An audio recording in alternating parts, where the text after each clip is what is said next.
evening, ladies and gentlemen. You're listening once again to the Hour of the Time. I'm William Cooper. Right off the bat, I want all of you listening anywhere near Dandridge, Tennessee. We got a little emergency there, and I need anybody living near Dandridge, Tennessee, to call me after. Listen to me very carefully. After, not during the broadcast. I cannot discuss it on the broadcast. So don't call in and say, I'm from Dandridge, what can I do? I need to talk to you privately on the phone after the broadcast. Okay? Anybody who lives near, reasonably near, Dandridge, Tennessee, I need you to call me personally at this same number that we're going to open the phones with later. You know, it's our call-in line after the broadcast. That's after the broadcast. Please don't call during the broadcast because I'm going to have to be rude and hang up on you. I cannot discuss it over the air. But we have a little emergency, and I need somebody who's willing to give us a little help. That's Dandridge, Tennessee. Okay? Boy.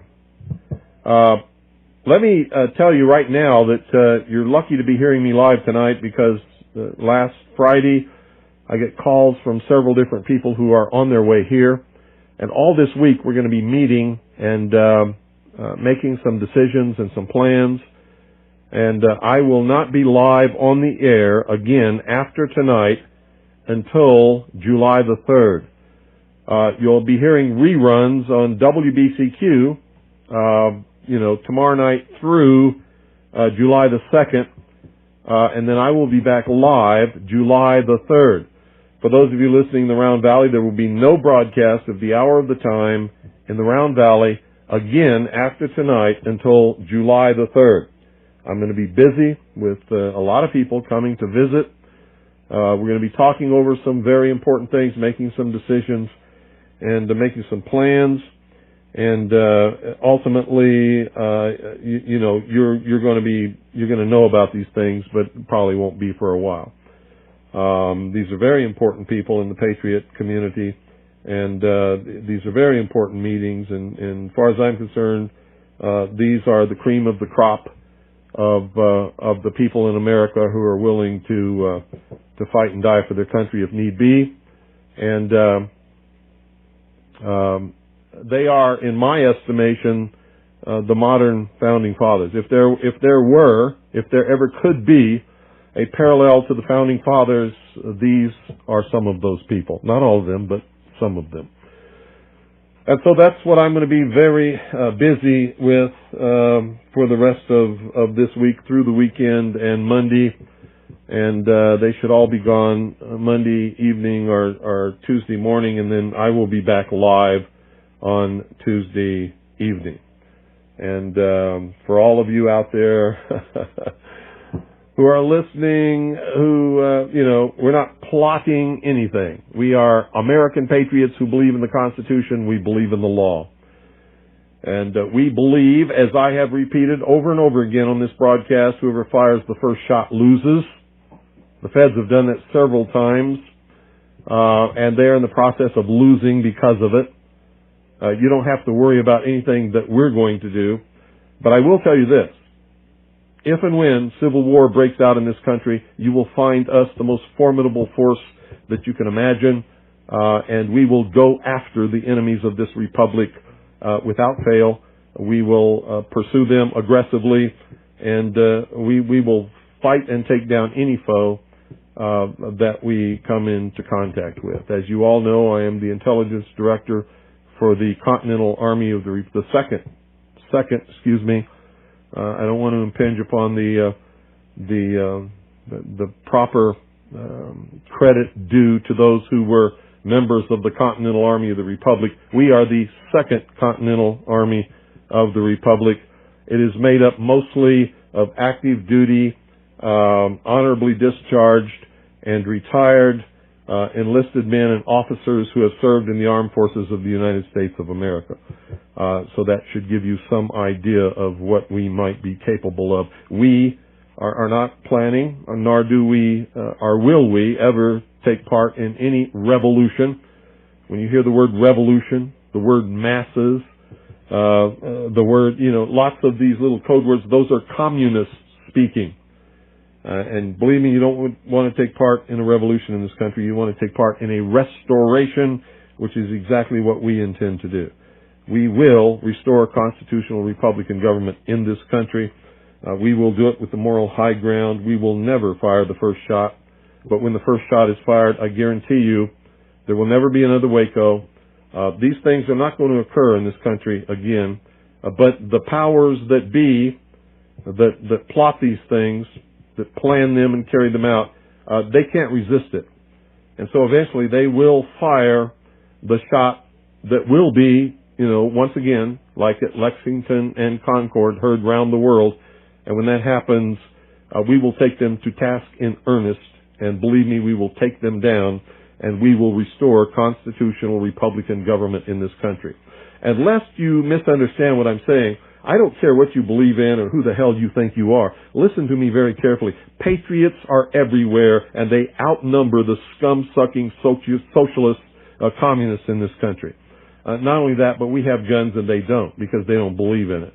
We're willing to die for what we believe in, and they're not. We will win, simply because of these things, if nothing else. And there are patriots everywhere. If you think you're safe revealing that you're an enemy of this republic, you better think twice, because your secretary might be a patriot. The person you're talking to might be a patriot pretending to be a socialist. If you're a police chief or a member of some law enforcement agency or agency of federal government who is a socialist planning to bring about this world government over the ashes of the United States of America, let me assure you, and make no mistake about it, you will be identified, and you are in earshot, and the capability of patriots to identify exactly who you are. And Madame Defarge, ladies and gentlemen, is knitting furiously. And if you don't know who she is, read Tale of Two Cities. That will be a great eye-opener for you. Patriots are everywhere, literally.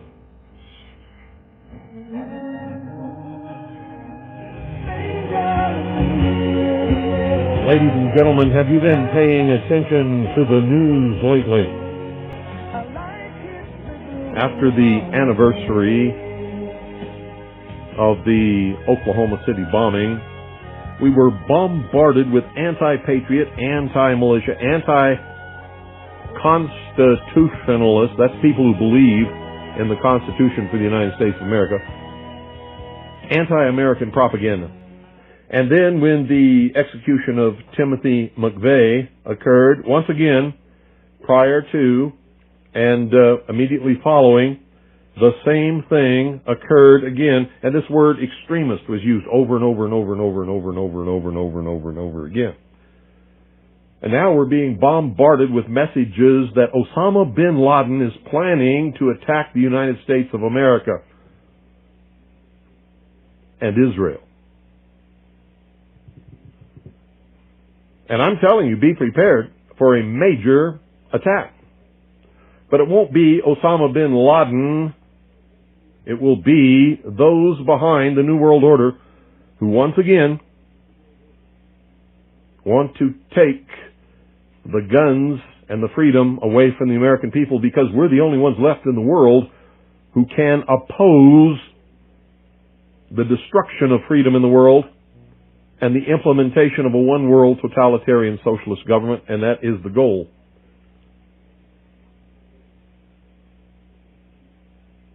Now, how stupid can you be to believe that Timothy McVeigh was the mastermind of the destruction of the Alfred P. Murrah Federal Building in Oklahoma City, and just he and Terry Nichols, who appears to be somewhat of a fool,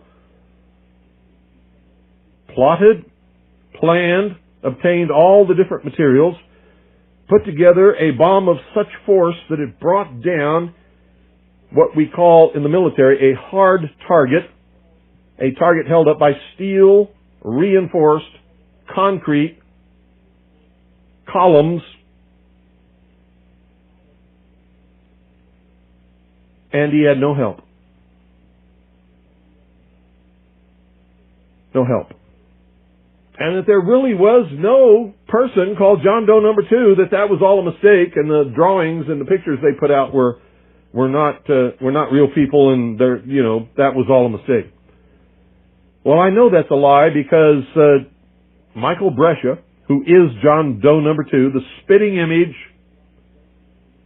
of the drawings that they put out, wearing the exact same cap that was worn by the man in the drawings that they put out, with the same tattoo on his left arm, stood in front of me for 10 minutes and talked to me in the company of Timothy McVeigh. And Tim McVeigh was not the leader. Tim McVeigh probably didn't say more than 25 or 30 words during the entire time. Michael Brescia did all of the talking. And the last thing he said before they left, in their green Mercury Marquis station wagon with a puke yellow interior, was watch Oklahoma City.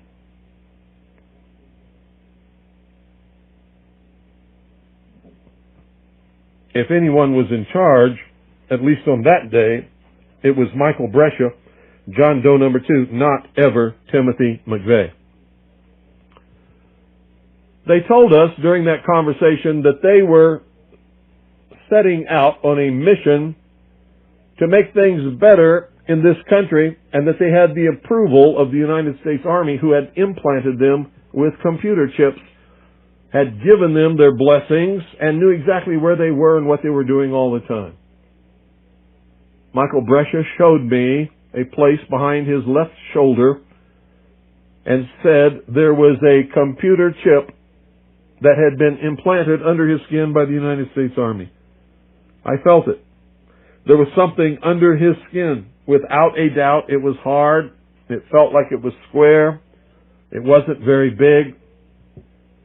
But I do not personally know what it was. Timothy McVeigh said he had one implanted in his buttock and wanted me to confirm that it was actually there. I declined for obvious reasons. I wish today that I had not been so squeamish. I wish that I had personally checked his buttock to make sure that there was indeed something implanted where he said that it was. But I did not. So I cannot vouch that there was anything in Timothy McVeigh's buttock, but there definitely was something behind Michael Brescia's left shoulder. Now, lest you think that I'm making all of this up, there were a total of 8 people, including me, not counting Timothy McVeigh and Michael Brescia, in the research center when Tim Lesperance brought them in to introduce them to us. Tim Lesperance is one of those people. His son Peter was there. His wife Katie runs Katie's Country Kitchen. Used to be in St. John's. I believe it's now in Snowflake, Arizona. Granny Ghostling was there. She was in her 80s. I don't know if she's still alive or not. I pray and hope that she is. But then she was in poor health, so she may have died since then. Bart Chow, Michael Aponte, his wife Sharon, were all there. They were working on the newspaper, Veritas. They took part in the conversation. They listened. We all gathered round. There were 2 other visitors to the research center that day. One, I believe I can find his identity in our database because he was a member of our intelligence organization and had donated some tables and file cabinets. The other, I don't remember who he was or where he came from or anything. He was just there. Maybe somebody else does. So I was not the only witness there. So, FBI Director Free, you are a damn bold-faced liar. when you claim that there is no John Doe number 2 and that you claim that you do not know who he is. He's a federal informant, and that's why shortly after they issued the drawings identifying John Doe number 2, the FBI supervisors told all their agents to stop looking for him and to forget about him. He did not exist. Because all of a sudden they realized that John Doe number 2 was one of their very own informants. And that he was already in protective custody.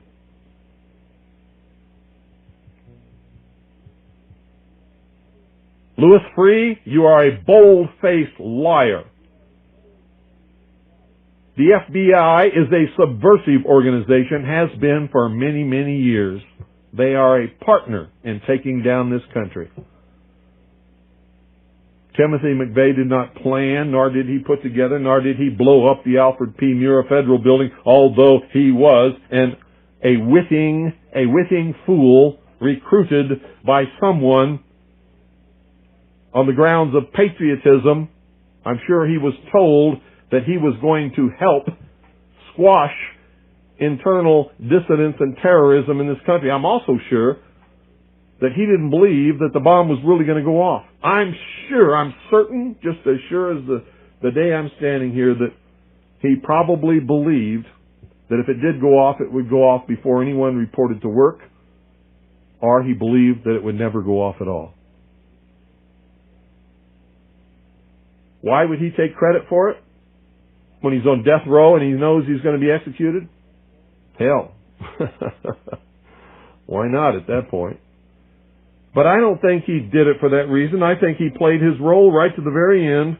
And I think the reporter that reported what she saw and the other reporters who said they never could tell if Timothy McVeigh actually died or not, there was never a point where they could tell that he was dead. And she said that even after, listen to me, even after he was pronounced dead, he was still breathing. He was still breathing. Dead men don't breathe. No coroner, no doctor, nobody in the world can explain that. Nobody. Now we know that she is changing her testimony because somebody got to her and she's scared. And you can hear it in her voice. I spoke to her personally. And as soon as I brought up the subject, you could hear her voice changed and there was fear, deadly fear in her voice.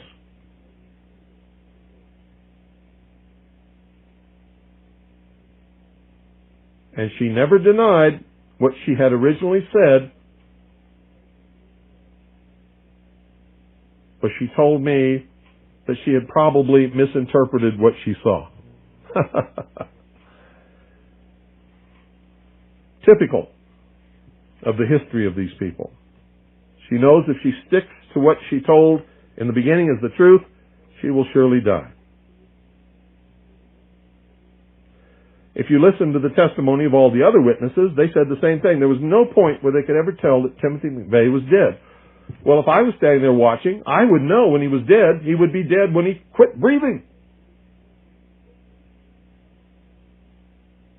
That's what I would watch for. That's what any sane, intelligent person would watch for. But no one who watched Timothy McVeigh's execution could tell us that he ever stopped breathing. Nobody. Nor could anyone tell us that they actually saw a point where they knew that he was dead. Until they were told by the medical examiner who pronounced him dead that he was dead.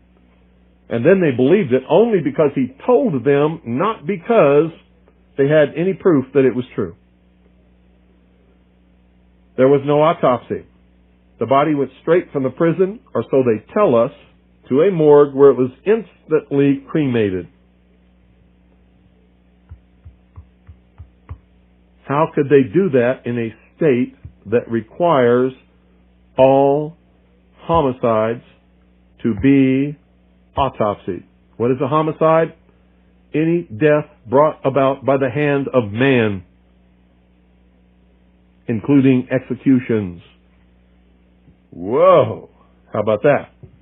Did you know that the state wherein he was executed requires all homicides to undergo an autopsy. Yet that did not happen in that state. Why? Because the feds claimed jurisdiction and it was not a state execution. Now, get this, folks. The feds have no jurisdiction over anything that happened in Oklahoma City on April the 19th, 1995. Period. The ground that the federal courthouse sits upon, or the federal building, I should say, was never deeded and ceded by the legislature of the state of Oklahoma to the federal government. Therefore, the federal government had no jurisdiction whatsoever over that crime. The Constitution states unequivocally that a criminal shall be tried in the state wherein the crime occurred.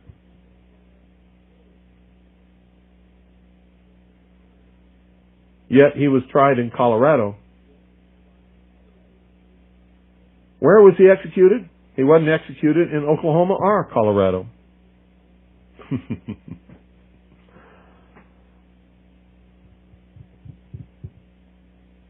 How about that? No autopsy. Instant cremation. Sound familiar? Complete devastation of all of the evidence of the Alfred P. Muir Federal Building. No independent, no outside, no civilian, no state investigation was allowed of the bombing site whatsoever. The building was razed, blown up, and guess how they had to blow it up to bring it down? They had to put shaped charges on the remaining pillars to bring that building down. Heck, why didn't they do just like Tim McVeigh did and pull up with a, Ryder rent-a-truck and with 4,000 pounds of bullshit in it and light a match?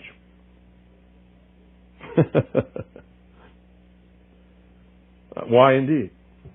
Why didn't they just stack up some fertilizer inside and blow those up? Because you can't blow up a hard target with a cratering charge, which is what fertilizer is. Ammonium nitrate. And so, the feds never looked for John Doe number 2. In fact, they ordered their agents not to look for him and sent out instructions to all police departments and agencies that there was no John Doe number 2, that Timothy McVeigh and Terry Nichols were the only participants in the bombing, and not to look for anybody else. How about that? They're doing the same thing today with Osama Bin Laden, and that's where I've been getting at. Can you believe what you have been seeing on CNN today, ladies and gentlemen? Can you believe it? Supposedly, a CNN reporter found Osama bin Laden, took a television camera crew with him, went into Osama bin Laden's hideout, interviewed him and his top leadership, his top lieutenants and colonels and generals in their hideout. This is a CNN reporter with a camera crew. And he came out and told everybody, within 3 weeks, Osama bin Laden is going to attack the United States and Israel.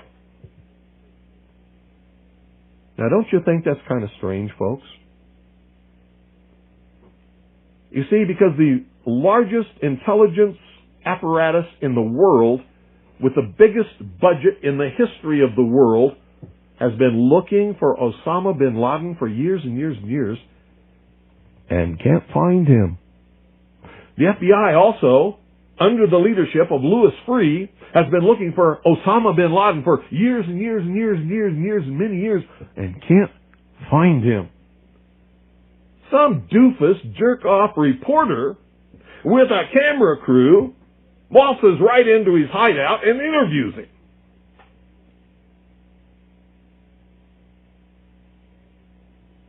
And you know what his budget is?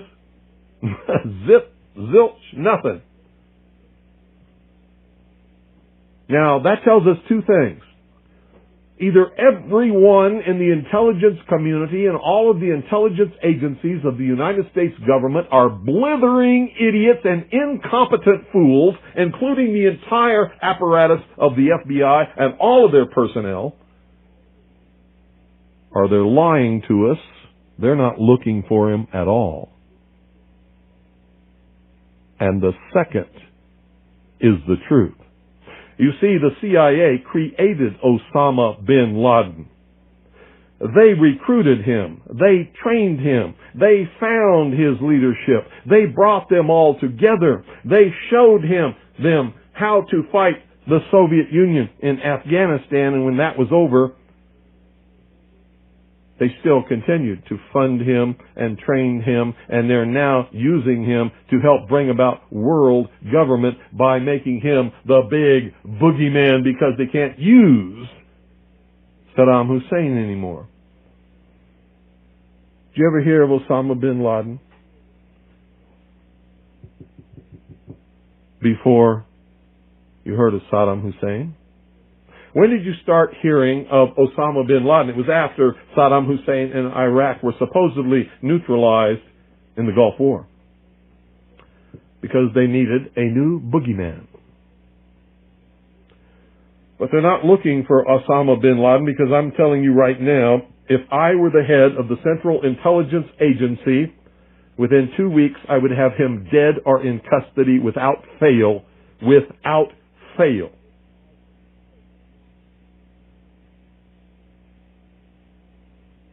If I had those assets and that money, he would be mine. I would own his terrorist ass within 2 weeks without fail.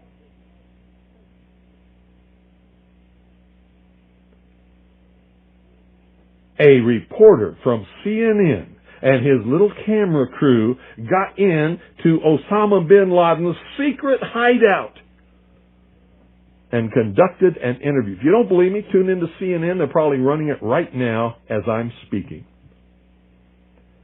And if you believe it, you are one of the stupidest jerks that ever lived on the face of this earth.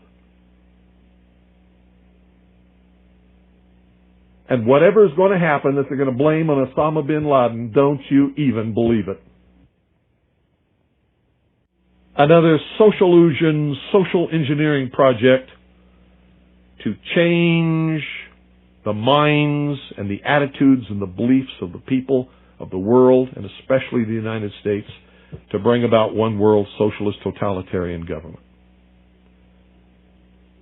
Can you believe what they were saying for a while? That Timothy McVeigh, the CIA, the NSA, the FBI, the Defense Intelligence Agency could not find Osama bin Laden in their wildest dreams. But Timothy McVeigh and Terry Nichols could, and recruit him to be their partner in blowing up the Alfred P. Murrah Federal Building. Bullshit! How stupid can you be? These guys didn't have a nickel between them. Not a nickel between them. How dumb can you be? How stupid can you be? Put me in charge of the CIA. I guarantee you I will have him in custody in 2 weeks flat. Or dead. Take your pick. Take your pick. Give me that budget, those resources, those personnel. I guarantee you he will be mine in 2 weeks. And you know what? If I had a few loyal, good Americans who were willing to donate enough money, certainly not even a drop in the bucket compared to what they really have in these intelligence agencies to really go after him, I could still have him in 2 weeks.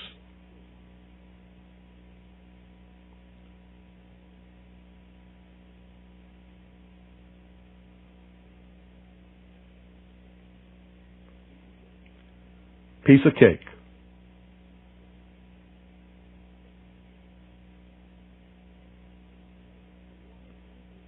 So why do all these fools believe this charade? That a CNN reporter and his little camera crew can do with all the money and all the assets and all the eavesdropping and all the intelligence and all the satellites and all the undercover operatives in the world can never do. It's because they're not trying. They don't want to. Osama Bin Laden is their creation, and he is serving them well. When in hell are all you people going to wake up? Are you kidding me? I mean, is this some kind of incredible joke that people are so stupid they'll fall for this? Do you know how much money the CIA and the National Security Agency and the FBI has at its disposal each year? Do you know how many agents they have that they can devote to this? Do you realize the technology that they have to be able to eavesdrop on every single conversation in the world? No matter how it's transmitted? And pinpoint the location of every one of those transmissions. And they can't find Osama Bin Laden, but some CNN reporter, he just waltzes right on in there with his camera crew. Just like he knew where they were all the time. Bet you it was the CIA that sent him there. I told him where he was. And of course they know where he is because they created him. They're the ones that are funding him and backing him and helping him to create their new utopian world. Hitler could not have ever come to power, absolute power in Germany, without the Reichstag fire. Hitler was a socialist. He understood socialusion. He understood social engineering. He knew how to get the support of the German people, and he did it by burning down the Reichstag. The Reichstag was, well, in our country, it would be the Capitol building that contains the Senate and the House of Representatives. So if somebody were to go and burn down the Capitol building today, they would use that as an excuse, as Hitler did, to round up all of the enemies of the New World Order, which would be me and most of you listening, and throw us into prison or execute us, declare martial law, and come to absolute and total power in this country. I wonder what Osama Bin Laden's targets are supposed to be. And if they don't, if this doesn't materialize in the next 2 or 3 weeks, it will eventually materialize because they haven't succeeded in getting the guns out of the hands of the American people, nor have they succeeded in taking our freedoms away. In fact, there's been a great awakening in this country and a big backlash against these Marxist, communist, puke-faced, lying, subversive, Nazi, jackbooted Gestapo thugs that is gaining momentum. And so I can tell you with a certainty, they must do something terrible in order to stop this backlash and regain the sympathy of the mass herds of sheeple out there.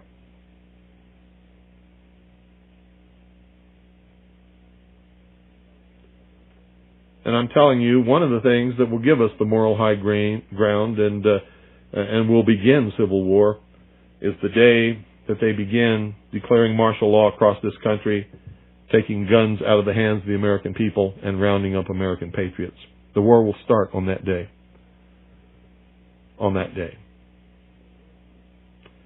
And there will be a war in this country, a civil war to restore, not a revolution, but a civil war to restore constitutional Republican government.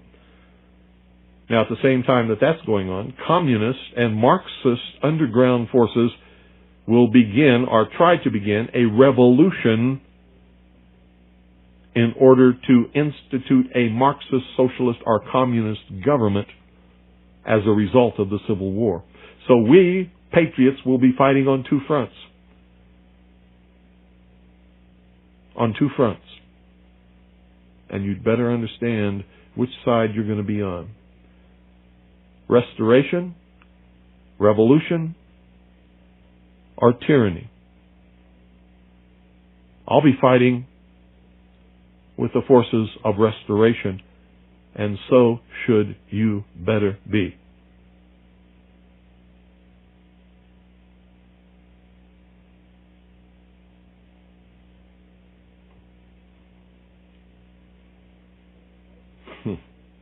And supposedly, we're not the only nation searching for Osama Bin Laden. So the vast economic resources, the vast technological resources, the vast personnel resources, the vast networks and intricate web spun over all these years by the CIA, the FBI, and the NSA can't find Osama Bin Laden, but CNN can? Bullshit. Timothy McVeigh and Terry Nichols could? Bullshit. So many people in this country have their heads so far up their ass, I doubt very seriously if they will manage to extricate it before they suffocate.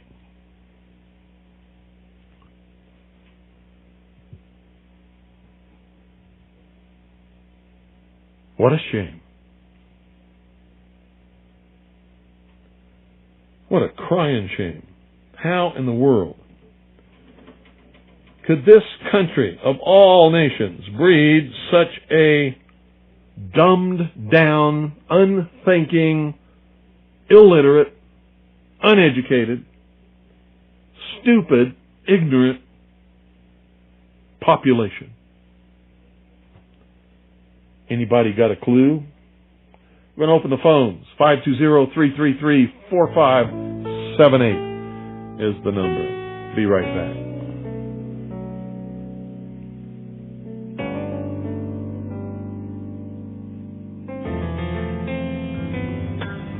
Good evening. You're on the air. Good evening, Bill. This is Ed from Connecticut. Hello, Ed. I was listening to The Right Perspective over the past 2 weeks on the Friday night. Good night, Ed. That's not the topic tonight. 520-333-4578 is the number. I don't give a damn what goes on in The Right Perspective or what, I don't care. 520-333-4578 is the number. And you know what the topic is. You just heard it. You got something to say about it? Call 520-333-4578. How could you listen to all of that and then want to talk about some lying, puke-faced, scum-sucking creep says on The Right Perspective? Good evening. You're on the air. Hello? Hello. Bill? Yeah. This is Dennis in Indiana. Yeah. You know me. I've got the Cremation Act, Indiana Code here. Uh-huh. And in Indiana, you can't be cremated until 48 hours after the death. How about that? Sooner. Yeah, but they did it immediately, didn't they? It says except when waived in writing by city or county health officer. Yeah, and why would they do that? Well, there's a paper trail there to maybe follow. Yep. I just found that out from a mortician the other day, so I thought I'd check out the facts and then give you a call. Great. Thank you. Take care. Thank you. Thanks for calling. Bye-bye. See, folks? 520-333-4578 is the number. According to the federal government, Timothy McVeigh was cremated, within 12 hours of being executed. Good evening. You're on the air. Good evening, Bill. Stephen Maine. Hi. You heard of a Pam Shuffert? Yeah, she's full of crap. Okay. Wanted to check on it because I got an email this morning saying that she'd been over in the Balkans talking to these She's German full of crap. stormtroopers. Full okay, of crap. Thank you. She's what you call a disinformation agent, just spouting bullshit everywhere. I get them too. She sends them to me too. It's all bullshit. Really. Believe it or not, it's true. 520-333-4578 is the number. And the topic? Good evening. You're on the air. Yes, good evening, Bill. How are you this evening? Good. I had read on the Internet today a couple of things about Osama Bin Laden, too.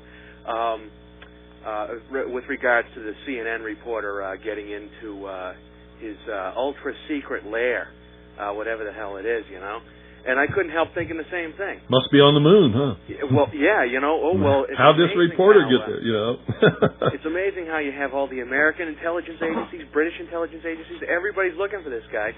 And all of a sudden, you know, some clown comes in with a camera and, oh, now he's on TV. Oh, here he is. Let me tell you something. If he's an enemy of Israel and the Mossad can't find him, then this thing is the biggest joke that you ever heard of in your life.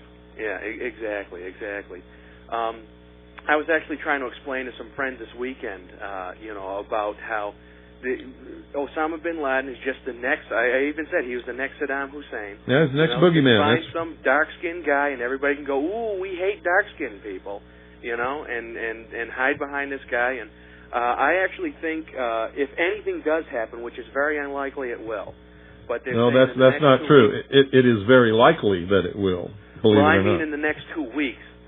If anything does happen, what about the 4th of July? It's the 225th anniversary of the Declaration of Independence. Yeah, what about it? You know? That's a good time for it to happen. Yeah, well, I certainly hope not, but... I hope not too, but I'm telling you right now, as I told you before, I'm telling you that something's going to happen. If it doesn't happen in the next 2 or 3 weeks, something terrible is going to happen in this country, and it's going to be a terrorist attack. And we're going to know who did it. And we're going to watch CNN and whatever, and they're going to go, oh, and it's going to be big enough that martial law could be declared, and it could start the whole thing. Well, thank you for getting the truth out, and you have a good evening, sir. You're welcome. Thanks for calling. Bye. 520-333-4578 is the number. Good evening. You're on the air. Hello, this is Marie from Colorado, and you had posed a question in your program, why are people so dumb? Yeah. When I was in 11th grade, my American history class, Mrs. Sheldon was my teacher, and this was 1971. And so, yes, I am approaching 50, and she told us, she says, whenever you read the newspaper or you hear anything in the news, you ask yourself 2 questions. The first question is, who stands to make the money from what happened, and who stands to make the power from what happened? And she says, and if you haven't answered your question in reading that article or listening to the newscast, then you're not being told the truth. And the problem is that teachers don't teach like that any longer. Well, and my kids never learned that in their class. And I'm the one who told them, hey, kids, listen to this. Listen to what Mom says. Mrs. Sheldon told me this. And that's one of the reasons why people are so dumb, is because they don't analyze and don't instinctively think, this and this do not add up. Well, you're right. You're absolutely correct. Mm-hmm. And Mrs. Shelton, you're probably in your 70s by now, so anyway, here's to you. And God bless you, Mr. Cooper, for your program. And will you be broadcasting this when you're taking that week off? That's up to WBCQ. They're going to determine what they broadcast. If you have favorite programs that you want to hear again, call them and ask them to play them. Okay, we will. Thank you very much. Bye-bye. You're welcome. 520-333-4578 is the number. Good evening. You're on the air. Hello. Good evening, Bill. Yes. Hey, this is David. Checking in from Rhode Island. Uh-huh. And I want to comment on your discussion about when they immediately after this mirror building blew up, in a short time after, they brought the building down and destroyed all the evidence. Yeah. And it wasn't brought down with the kind of bomb that allegedly Timmy McVeigh parked in front of the building. No, it was brought down with shape charges on the columns, just exactly like what happened when it was brought down first, when half of it was brought down. And it's just disgusting the way the average citizenry looks at this whole issue. And I'm telling you that most of the callers that call, when the time comes, they're gonna turn traitor, Bill. Sure they will. So I don't, most people will, but there's an infrastructure of dedicated patriots in this country who will not. And I agree with you with that. And I have made my pledge, and I continue to make it. When I don't care what it is, who it is. When you're crossing the line, it's lock and load. Yep. And it's going to cost somebody. You better believe it's not getting done for free anymore. That's right. So if they want to, waste 10 people on some kind of a you know, an ATS sweep, they better have the equal amount taken out with them. Well, I don't. And I know that's your attitude. I hope you use this time that you're going to spend, you know, at your place, you know, also to recharge your batteries. Oh yeah, that's one of the purposes. Oh, good. Of course. Well, I'm glad to hear that, and God bless you. Thank you. Good night. Yeah, because I am tired. I've been working for so many years, so hard, and rarely, if ever, even take one day off to myself. And so, yeah, part of this is going to be sort of relaxing for me. Good evening. You're on the air. Yes, hi, William. There was an article in the New York Times about Daniel Spiegelman, who supplied the weapons for the Oklahoma bombing. Well, he's what he did was he was part of a group of so-called Aryan resistance army that was robbing banks and things and providing funding for the Alfred P. Murrah Federal Building bombing. And part of what he did was he went to an American university and stole famous historical documents and took them to Europe to sell them. He's Jewish. Right. The article was December 30th, 1995, page 9 in the New York Times. Let me ask you, where is he today? What is the latest on him? Well, I don't know. He sort of disappeared after they discovered that the lawyer who defended him when he was convicted in court of stealing these documents and trying to sell them was not a lawyer at all. And so I believe that they overthrew his conviction because of that. He didn't have a proper defense and sealed the records, and he disappeared. Okay, I saw it on your internet site where he was convicted, but apparently he never went to prison at all, I guess. Not that I'm aware of. Yeah, they just let him go. It's probably the Israeli Mossad. I think he's with. Well, I think this was a combination of the CIA, the FBI, the Israeli Mossad, the BATF, and several other the German intelligence for sure, because Andreas Strassmeyer was a part of this. He's another Jewish man who was a member of the German intelligence structure, who was instrumental in planning the whole thing. Right. Well, our government may as well be the Mossad, and Capitol Hill is Israeli occupied territory. What you have to understand is this is not leading toward an Israel of the world. It's leading toward a Marxist socialist utopian, or they believe it's utopian. It's going to be like the old Soviet Union world government. And whenever the media covers something up real well like this, the way they let Spiegelman go like that, you know it's the Jews who are behind it.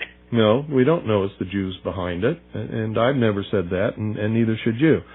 George Bush is certainly not a Jew, but he's a part of it. Right, he works for them. They put him in office. No, it's not that he works for them. You don't understand the structure of the organization that is actually bringing apart world government. The reason that they're able to recruit so many Jewish people to be a part of this is the Jews have never allowed themselves to assimilate as citizens, really, of any country. They're always Jewish. They always separate themselves. They always look forward to next year in Jerusalem. They believe themselves to be a part of a world, and they want to bring about a world government. So they're sympathetic to this whole one world government ideal. But the people at the heart and soul of all of this, and there are a lot of Jewish people involved, are what's called the Illuminati. But none of them are Jews. None of them are Catholic. Not a single one of them are what you would call Protestant or Buddhist or anything else. They believe that man is God. They believe in the humanist religion. They pretend to be Jews. They pretend to be Catholics. They pretend to be Protestants. They infiltrate religions and organizations and governments. They take over and destroy from within. Yeah, but the problem that we're faced with here, though, if you look at the executive news directors at all three television networks, then including CNN now, which belongs to Jerry Levin of Time Warner, you look at the head of the New York Times, Sulzberger, Catherine Meyer. You're going off on a tangent here, and you're wrong. They're not Jews. Jew is a religion, not a race. Right, I agree. But you're not listening to me. Those people who are involved in bringing about one world government do not believe in any religion. In fact, Their goal is to destroy all existing religions, including the Jewish religion. Well, the definition of a Jew is a difficult thing. Some people think it's part race, some people think it's part religion. Excuse me. Jew is not a race. It is a religion, always has been. If Jew was a race, every Muslim and every member or follower of the Prophet Muhammad who are Semites would also be Jews, and they're not. Okay, you, sir, are uneducated. Okay, I agree. Let's say that I agree with your definition of a Jew. The problem is you have no choice. Okay, the problem is they're running all of our mass media, and they're killing this country. They're not. Well, you're wrong again. They're not running all of our mass media. Hollywood. All the major publishing. Excuse me. Those are all aren't they corporations? See, that's the buzzword, corporation. Excuse me. Aren't they all corporations? It's Jewish corporations. Excuse me, aren't they all corporations? Furthermore, Jewish corporations. Answer my question, you dumb jerk. Are they corporations or not? Yes, but if they're corporations and all you Aryans wanted to gain control, all you have to do is buy the stock and take over the country. Good night, you stupid jerk. God, I'm so tired of stupid dummies. If you want to control Hollywood, buy the stock, dummy, and take over. Whoever owns the stock chooses the board of directors, chooses who runs the corporations, chooses what movies they make, chooses what goes on television. You don't even understand your own system. If the Jews own it, it's because you elected not to participate and you gave it to them. And let me ask you this. Who sold it to them in the first place? How'd they gain control of everything if what you're saying is true?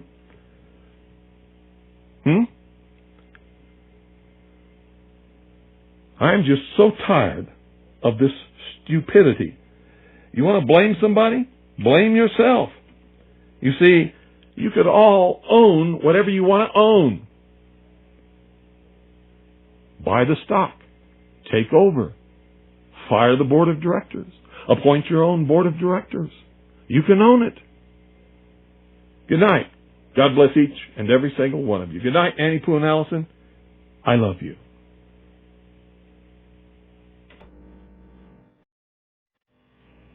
Don't mistake our revelation of some of the plotters in the Oklahoma City bombing and our reporting of the disclosure of a Jewish underground in this country that is absolutely a threat to the national security